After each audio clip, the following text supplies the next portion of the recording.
Shana Tova. Isn't David fabulous? Aren't we glad he's fabulous education director, teaching. You don't have to clap, it's his job. It's his joy and it's his privilege and his blessing. Honestly, for all of us, that's the truth. And it's just an issue, though. He is really terrific. And he's in charge of educating our children. We have no charges, for those of you who don't know. Religious school, there is no charge for religious school. No family should have to decide, do you pay for your mortgage or educate your kids Jewishly? So, I'd like to tell you a story. In 1948, the chief rabbi of Persia was in New Jersey. And he relayed the story I'm about to tell you. It was taught to him by his grandfather, who was also the chief rabbi of Persia. Just as an aside, neither of them were Persian, they were Belzer Chasez, they were Ashkenazi. And his grandfather, he said, when he taught him this story, he said, hold the hand of the person you're telling it to, and make sure you tell it at the end of every Shabbos. That's how important it is. Now, his grandfather taught this chief rabbi in the 20s, but he relayed this story in 1948.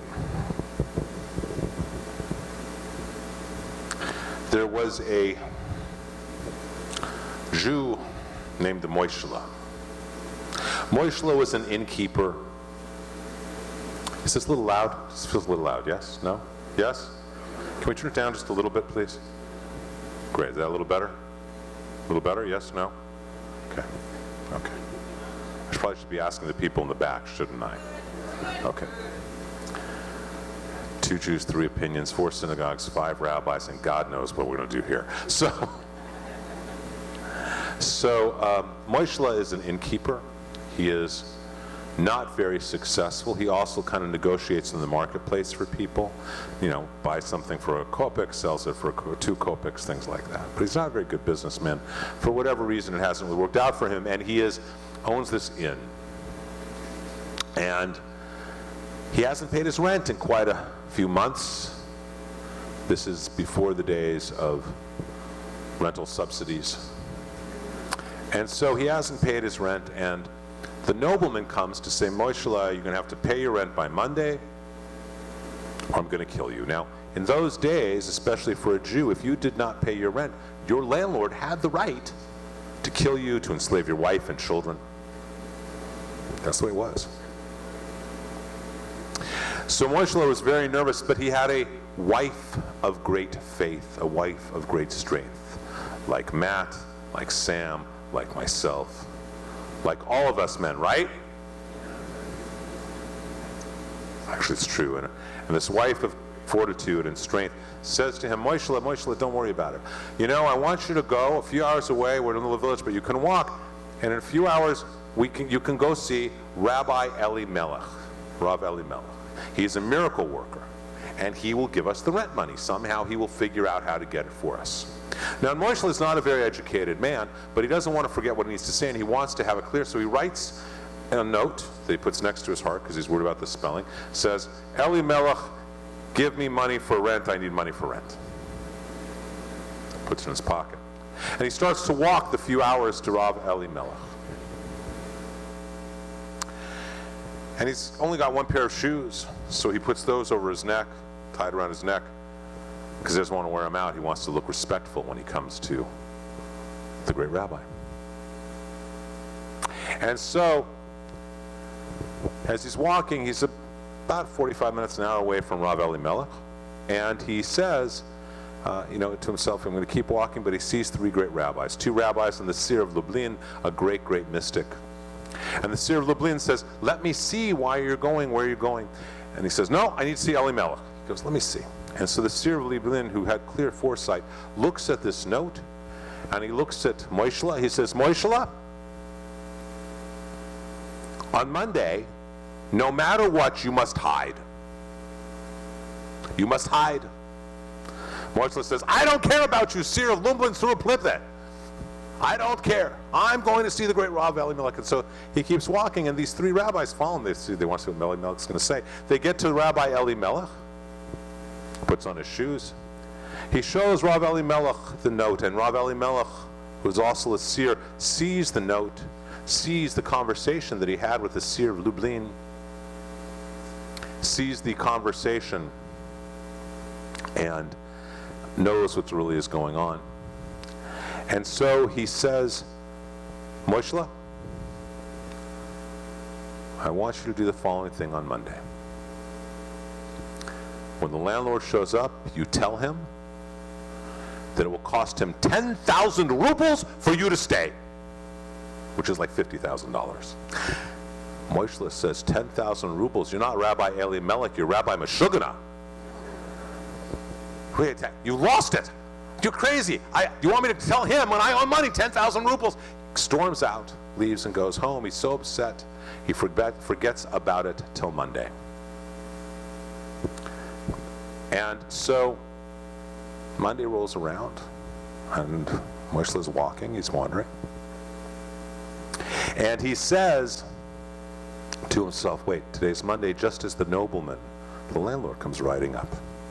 Landlord sees Moshele, he says, Moshele, can we get a little bit more light, Tanner? The way you were supposed to, you were going to light it, please. And so he says to Moshele, where's my rent? And Moshele says, thank you. Because we have people watching on Facebook. Moshele says, I don't know, I don't have your rent. And so the nobleman gets off his horse with his whip, and he beats him until he kills Moshele, or so he thinks. There's blood all over. And he rides back to his house. Moshele is actually not dead, but he is bleeding all over, and he crawls back to his house. The trail of blood, almost dead. And you know, every anti-Semite, even the biggest anti-Semite in the world, loves one Jew. It's kind of the way to open into them, but they love one Jew as much as they can love. Now, the landlord's wife, she loved Moshele. She called him her little Moitchik, because he would help her in the marketplace, and he would help her get better deals. So the landlord comes home, and she's been in the marketplace. She can't find her Moitchik. She says to her husband, do you know where Moitchik, my little Moitchik, is? He goes, Moshele, I killed him. He didn't pay the rent. And she goes ballistic. She starts hitting her husband. She starts screaming at him. She goes, I don't care if he's dead. You better figure out a way to revive him, or you're never sleeping in this house again. And she's beating him up. She goes, I don't care. You figure out how to revive him from the dead.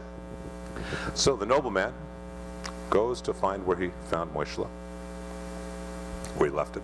And he sees the trail of blood, and so he goes in the trail of blood. He follows it to the house. And Moshele's hiding in the house because he hears the nobleman coming on his horse.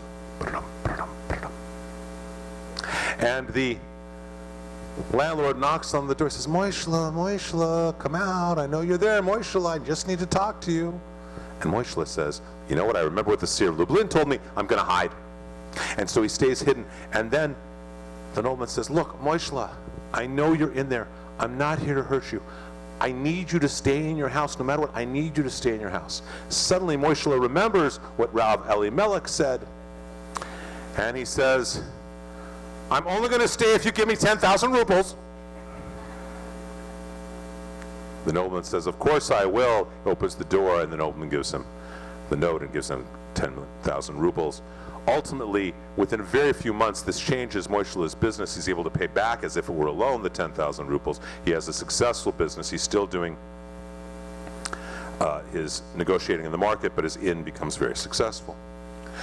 About a year later, close to a year later, Moshele's wife says, you know, we should go say thank you to Rav Elimelech.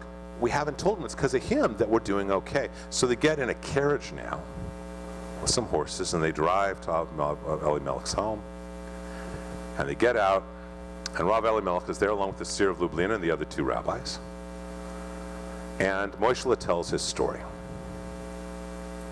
And they say, thank you, Rav Elimelech. And the seer of Lublin says, how did you know that? Rav Elimelech looks at the seer of Lublin, and he says to him, you can see what is coming, but I see after.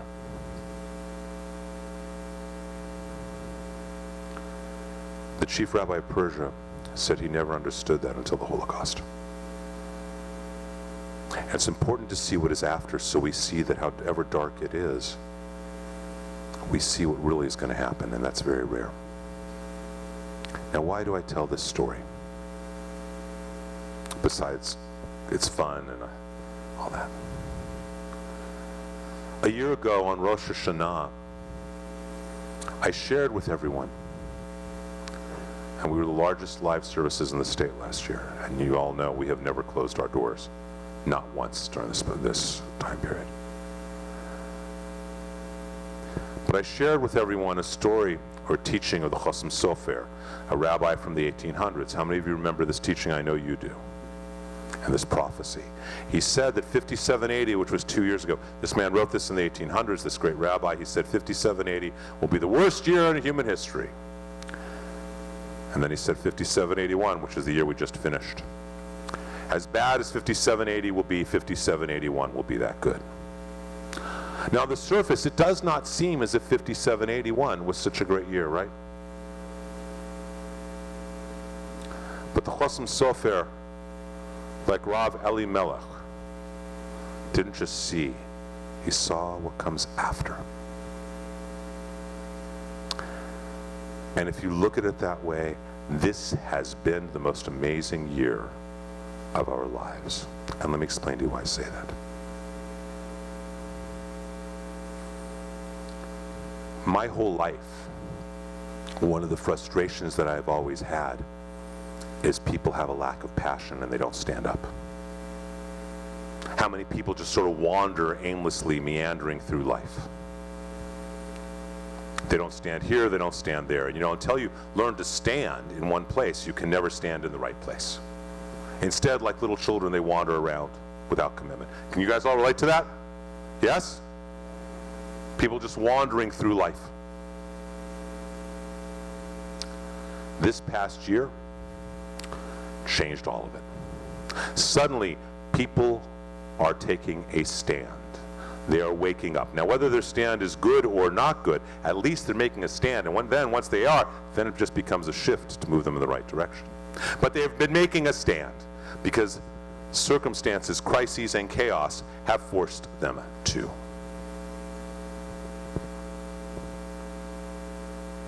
Make a stand. Everyone should be vaccinated. You're responsible for vaccinating yourself. You're anti-vaccine. By the way, all of our staff and volunteers here at the Canyon Club, as far as I know, we've all had vaccinations, just so everyone does know that. But there's no way in God's green earth I am ever going to ask anybody for their papers. Not now, not ever. Someone asks for my papers, it scares me. It's never been good for Jews. But this year, everyone we know has a very clear opinion, don't they? A very clear opinion. Masks, not masks, N95s, cloth masks. I've even seen some masks that aren't even masks. They look like masks, but it's actually an optical illusion. And I know some of you have seen it. And they look very blingy, but they're actually not even masks. They're like a screen. How many of you have seen those? Right? People are making their stance. Politics. Trump won, Trump lost, the election was stolen, the election was won. Biden is a genius, Biden has dementia. Everyone you talk to, everyone has opinions on all these things, don't they? No one's wandering aimlessly through life. This makes it a great year because people are standing up. That's a big thing in a world where people have not. Nowhere has this been more clear than in the Jewish world, where you have people on the one end from Jews supporting BLM and Antifa, which in their charter wants Israel destroyed. Let's be clear. They may try and do good work, but the organizations of BLM and Antifa are anti-Semitic and want Israel destroyed. You can look that up. But you have Jews that are supporting them and Jews who are stepping away.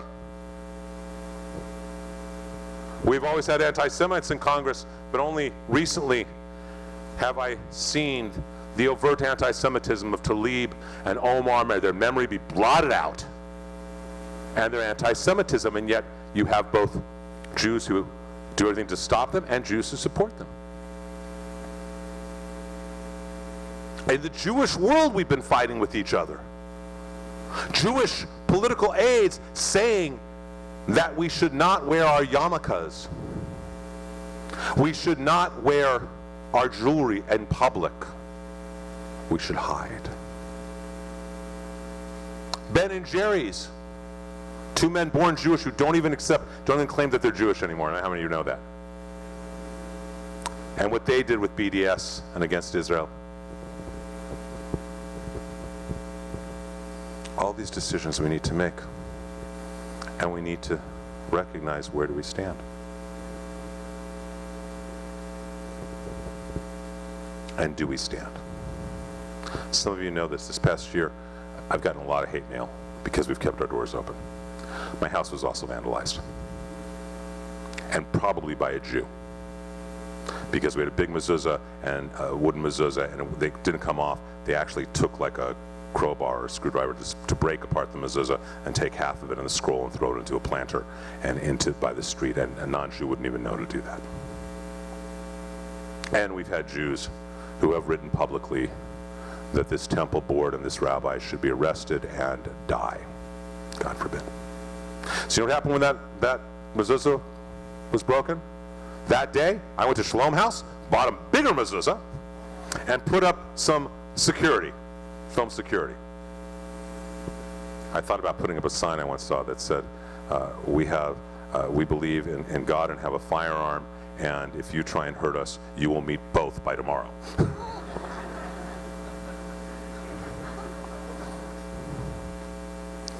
But you know what? They can vandalize my house. They cannot vandalize my home, can they?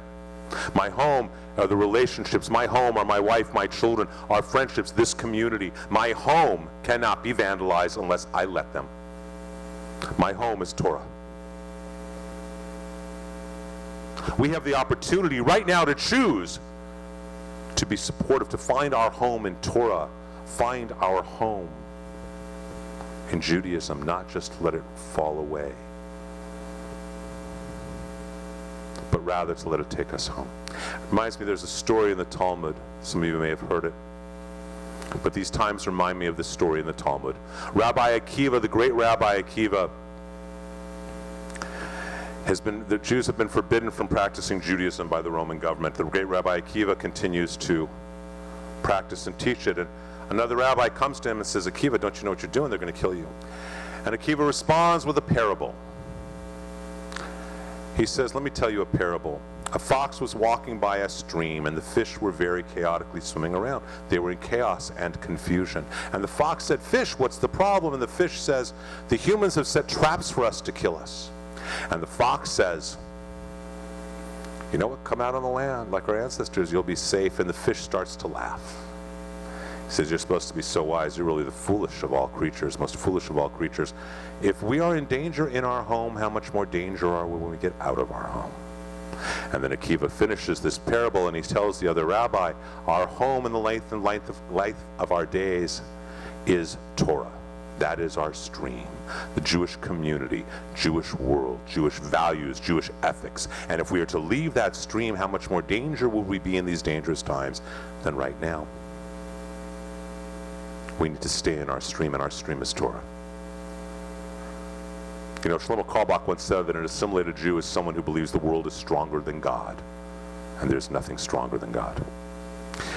We have the opportunity to create a deeper home, to be aware of the home we come from, because we're all part of that same home as Jews, aren't we? As people of faith. So we can go side with Ben and with Jerry, with Jews who've turned their back on Judaism, or we can side and say, we're staying in our home. We can take on an extra mitzvah. We can take on an extra commitment to a Jewish community, to being Jewish, to living a Jewish life, to Jewish education. We can celebrate Shabbat. We can worship together. We can take a class. We can build a sukkah. You're all invited to come build a sukkah on Sunday. You're all invited. I'll see how many show up. But we're going to start building it on Sunday. So we have those opportunities to take me home. Chaos and confusion kind of take us out of our home, don't they? And I've said this for years, and I believe it is never truer.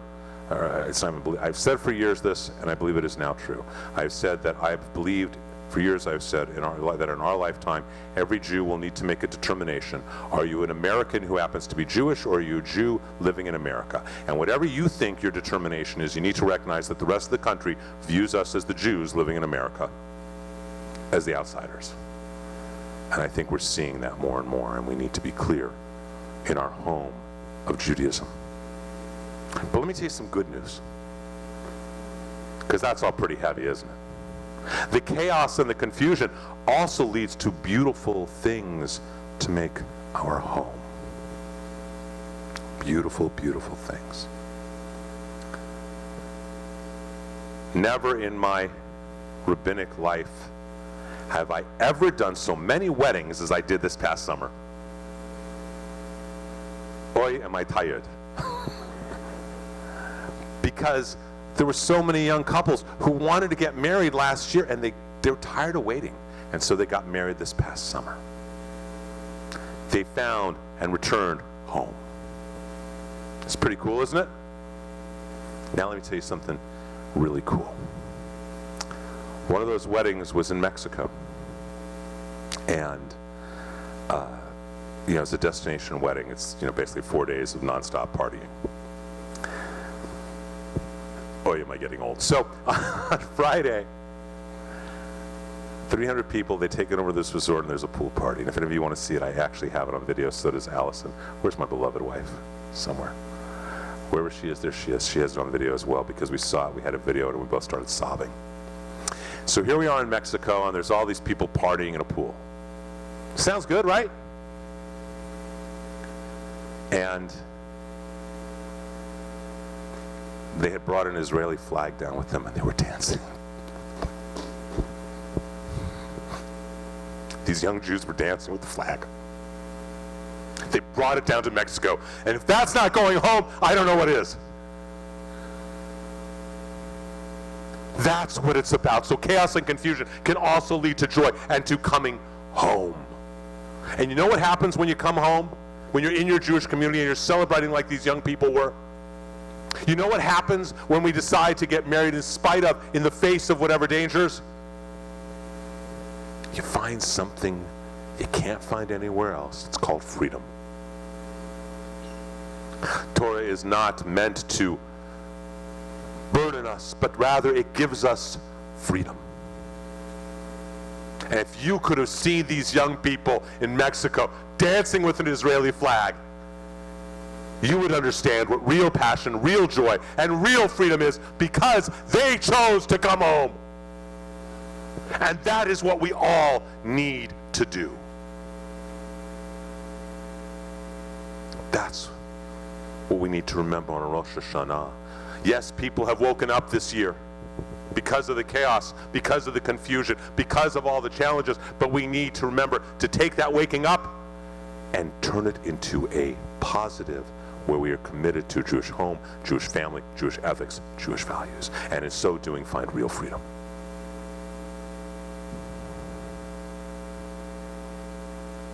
My prayer for all of us as we enter this new year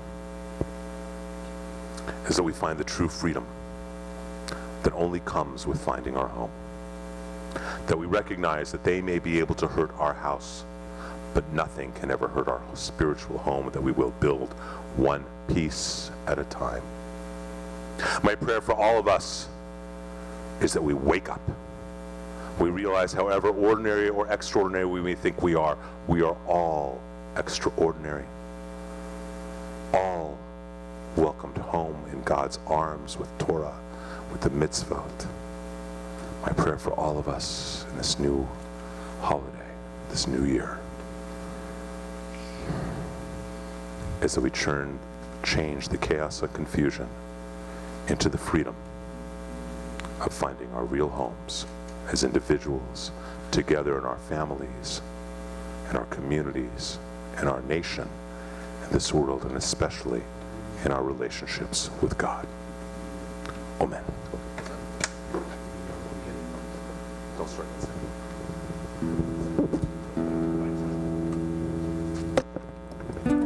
One, two. Can I have this mic, please? 1, 2, 1, 2, 3. All right.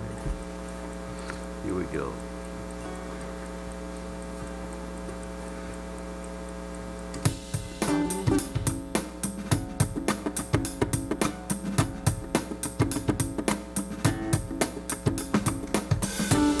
won't let you down. I won't let you down. I won't let you down. Please don't give me up. I won't let you down. I won't let you down. I won't let you down. Please don't give me up. I won't let you down. I won't let you down. Freedom, let you down. Please don't give me up. Freedom, I won't let you down. Freedom, freedom, freedom. Take that look of worry. I'm an ordinary man. They don't tell me nothing, so I find out what I can. There's a fire that's been burning right outside my door. I can't see, but I feel it, and it helps to keep me warm. Oh, I don't mind freedom. No, I don't mind freedom. Seems so long I've been waiting, still don't know what for. There's no point escaping, I don't worry anymore. I can't come out to find you, I don't like to go outside.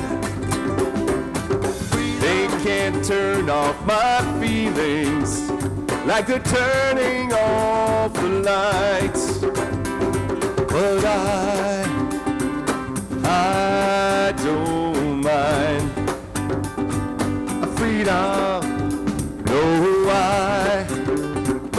I don't mind freedom. Oh, I don't mind freedom. No, I don't mind. So take me home, freedom, 'cause I don't remember. Take me home, freedom, 'cause I don't remember. Take me home, 'cause I don't remember. Take me home, oh Lord, 'cause I've been a prisoner all my life, and I can say to you, take me home, take me home, take me home, help me out, take me home, take me home, take me home, oh yeah, take me home, take me home, take me home. I can't hear you sing it loud. Take me home, take me home, take me home. Freedom, I won't let you down. freedom, I won't let you down. freedom, Please don't give oh me up. freedom, yeah.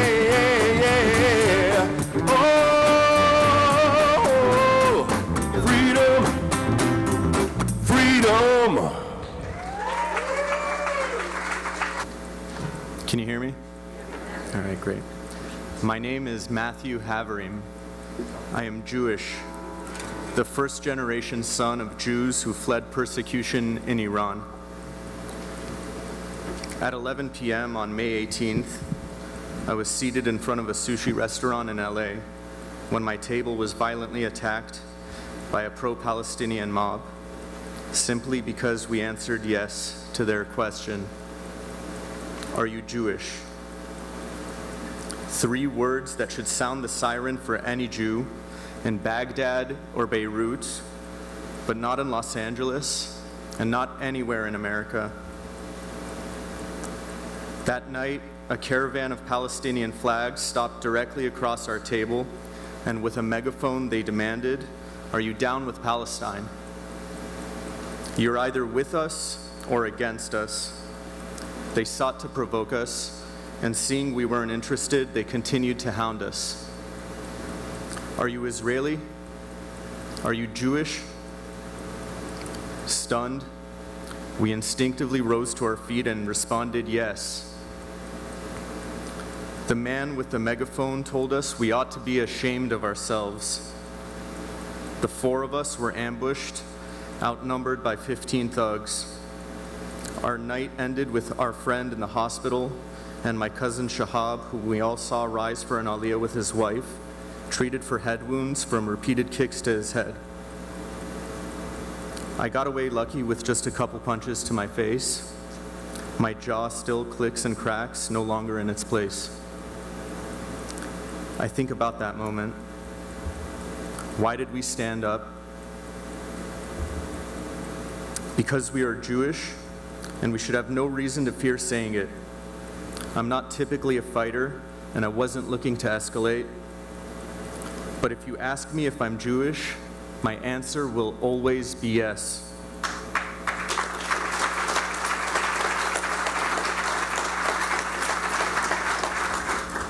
My parents wanted to be here with me today.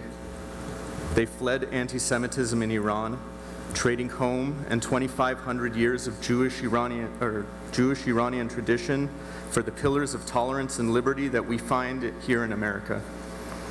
And within a single generation, the same hateful poison that depleted the soil they fled has crept up on our doorposts here in the United States. I'm heartbroken for my parents, but I will not accept that future for my children. Why was it instinctual for us to stand that night? What does it mean to be Jewish? What is this identity? It's not just some inherited label that separates our community from the rest of the world. We have a heritage that gives us meaning in an otherwise chaotic world. In Pirkei Avot, the ethics of our forefathers, Rabbi Hillel teaches that we should not separate ourselves from the community. In our daily prayers, we're taught that it is preferable to have a minyan, a group of 10 people with whom to pray together. Community is at the very core of who we are as a people. We have the privilege of being born into this worldwide network tribe, that wherever each of us goes, if there is a synagogue, a shul, or some other community center, we would be welcomed simply because we were born into this gene pool lottery of a people who wish to do good in the world by supporting one another and standing up for one another. This is the very reason we support Israel, a country half the world away, because it is that country that would support us or any Jewish citizen of any other third country, simply because they're Jewish. This privilege is no accident. It exists because there are those among us, like Rabbi Barkley, who in each generation are called to continually build and nurture places for us to gather and to reconnect to one another, to reconnect to our history and to our tradition, and to replenish our souls and replenish our connection to Jewish identity. And while these weren't conscious thoughts at the moment my friends and I stood up, it was this connection to our identity that pulled us out of our chairs. At almost every Jewish function, we sing Am Yisrael Chai. The people of Israel live. We do not cower, we do not hide. We stand for each other, and we stand for life.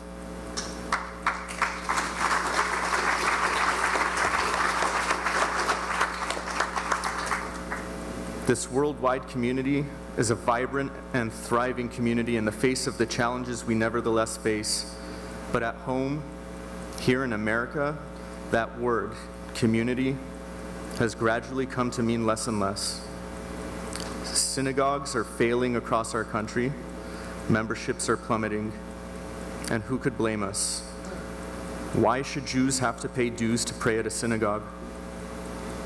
For thousands of years, membership to the Jewish people was free. You just had to be born into the covenant or convert. In the words of Rabbi Barclay, Jews shouldn't have to choose between membership to a synagogue or a mortgage payment. It is this commitment to local Jewish life, to the daily creation and development of a sense of home and ownership for all who connect, that has kept this temple open and having services and classes when other local synagogues closed. Ner Simcha team found ways to stay open so that Jews could worship and could find solace among each other during a pandemic that locked them in their homes.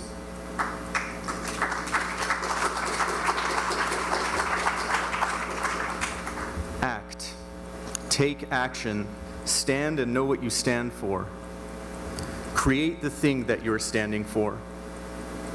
Rabbi Barclay has a gift of making the most holy, deepest Torah accessible to the least spiritual among us. Some of us come once a year for spiritual replenishment, others more often, but we all know that this is our place and that he is our rabbi. Every month, I give $10 to KCRW, to Spotify, to Netflix. I give $15 to HBO and Sirius XM Radio. That's $60 a month just for entertainment. What is community worth to you? What is connection to your roots, to our history, to our tradition worth to you? During this generation where it's predicted that over 60% of non-Orthodox Jews will intermarry. I'm not asking you to put your life on the line. I did in the face of certain pain, and in the moments I spent getting punched, I thought to myself, why did I do that? But I look back now, and what we did that night is a deep source of pride and fulfillment. You may have noticed upon entry you were given a ticket with your name on it. Something like this. I ask you now to take a closer look at that card. Take out your card and think about what Judaism is worth to you.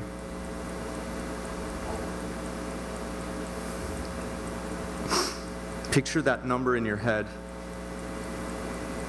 and then double it. You will be glad that you did. In the margins of your card, fold the weekly or one-time pledge amount that you pictured in your head.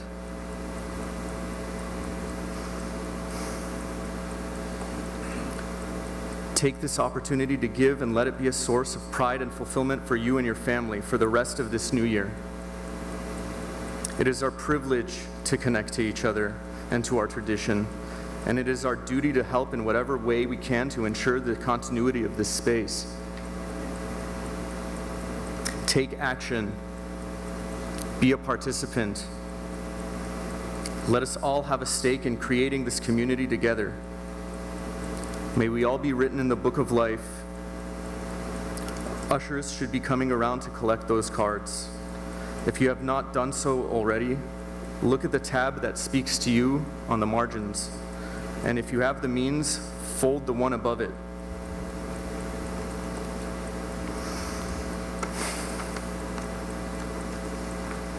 Thank you, all of you.